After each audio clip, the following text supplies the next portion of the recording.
English podcast show, Learn English Smartly. Imagine this. You're in the middle of a conversation in English, and just as you're about to respond, your brain hits pause. Why? Because it's busy translating every word from your native language. Now, suddenly, you're stuck. You know what you want to say, but English feels like a second cousin you only see at weddings. Familiar, but awkward. Hey there, language warriors. I'm Emma, and this is day 4 of our 30-day English speaking challenge. In the next 5 minutes, you'll learn something that can change your English forever. But first, subscribe so you stay on track for success, one step at a time. Remember yesterday? On day 3, we talked about building strong sentences, the foundation of clear communication. If you missed it, no worries. Just head over to our playlist and check out day 3. And come back stronger. And today, we're diving into a mindset shift that will supercharge your fluency, thinking directly in English. And I've got just the person to help us break it all down. He's back, smarter than ever. It's Alex. Hey, Emma. Hey, everyone. Thinking in English was the moment everything changed for me.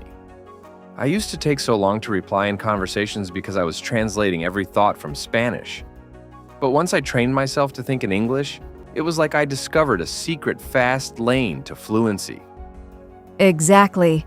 And don't worry, we've got backup.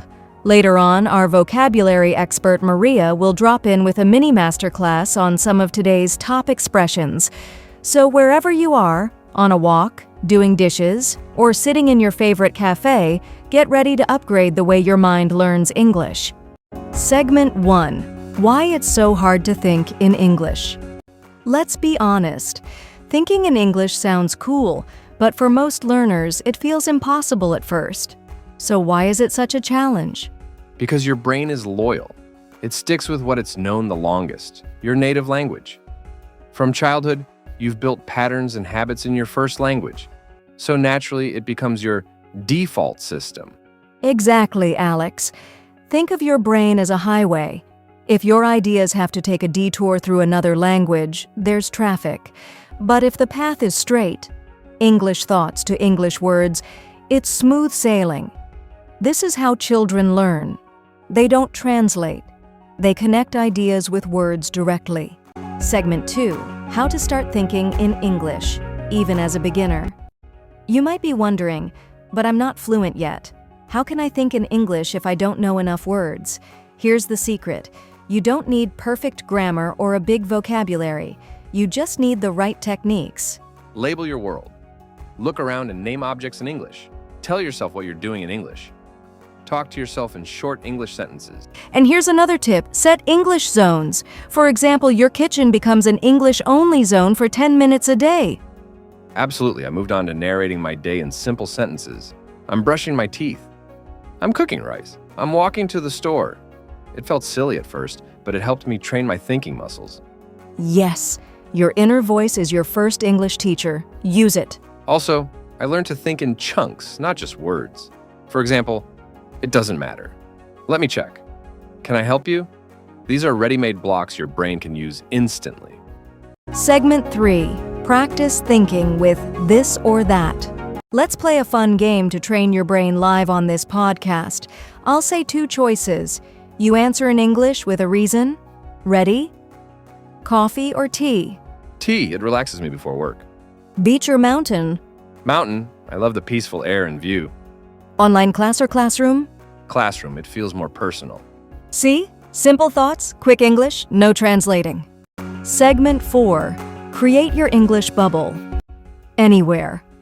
A lot of learners say, but I don't live in an English-speaking country. And to that we say, so what? You can create immersion anywhere. Exactly. Start by switching your phone, apps, and Netflix subtitles to English. Watch videos, read menus, follow English social media pages. And here's a fun challenge, the pause and repeat technique. Listen to a sentence, pause the audio, and repeat it out loud, mimicking tone, rhythm, and style. This isn't just speaking, it's thinking like a native. It's called shadowing, and it works like magic. It connects your mind and mouth in real-time English. It helped me develop natural rhythm and pronunciation. It's not just about speaking. It's about thinking like a native. Segment 5. Make mistakes, loudly and proudly. Now let's address the monster in the closet, fear of mistakes. I used to avoid conversations because I thought I'd sound ridiculous. But every time I made a mistake, it stuck. I never forgot the correction. Same here. I once said I'm boring when I meant I'm bored, and the person nodded politely. Embarrassing? Yes. Memorable? Absolutely. Mistakes aren't failure, they're signs of progress. Celebrate them. Think of mistakes as mini upgrades for your brain. Each one pushes you closer to fluency. Your brain grows when you step out of comfort and into the awkward. That's how fluency is born. So speak, mess up, laugh, and learn. The worst mistake is not trying. Now it's time for our favorite segment, Word-Wise with Maria. She's going to explain some of the key vocabulary and phrases we use today. Over to you, Maria. Word-Wise with Maria. Thanks, Emma. Hello, everyone. I'm Maria, your vocabulary coach here on the English Podcast Show. Let's take a moment to understand some useful words and phrases from today's discussion. These are not only great for your IELTS speaking test, but also in real-life conversations. Let's break down a few expressions you heard today. Mental middleman, that extra step where your brain translates. I need to cut out the mental middleman and think in English. Narrate, to describe your own actions. I narrate my morning routine to practice. Rewire, to rebuild how your brain works. Daily practice helps rewire your English thinking. Chunks, natural phrases, not just words. I use chunks like, what do you mean, instead of just, what? Immerse, to surround yourself with English. I immersed myself in English podcasts for a month. Shadowing, mimicking native speakers for fluency. Shadowing helps me improve my rhythm and pronunciation. Your mission today? Use at least 2 of these in your inner voice or while journaling. That's a wrap for Day 4. Today's conversation was lightning in a bottle. Thank you for sharing so many golden tips. And to all of you listening, ready to level up your vocabulary? Tap the link in the description to get your Day 4 PDF now. And remember, fluency doesn't begin on your lips. It begins in your thoughts. So label, narrate, shadow, and think in English today, tomorrow, every day. And if this episode lit a fire inside you, subscribe now and join our journey to fluent English, one day at a time. Catch you tomorrow for Day 5, where we'll explore how your body language can boost your English speaking. This is Emma from the English Podcast Show, signing off, where every learner becomes a speaker. Until then, keep thinking, keep speaking, and keep growing.